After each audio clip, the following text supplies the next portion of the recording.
Yung ginawa natin Honda Click version 1. Bali yan yung eagle eye nya, maganda na yung bato nya.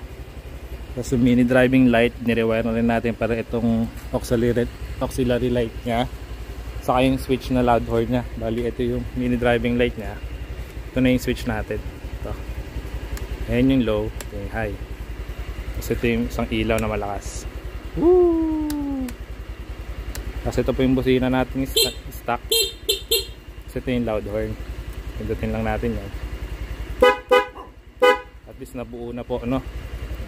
Ayan po. May ilaw ni sir. Ayan po, Alas Moto po. Maraming salamat po.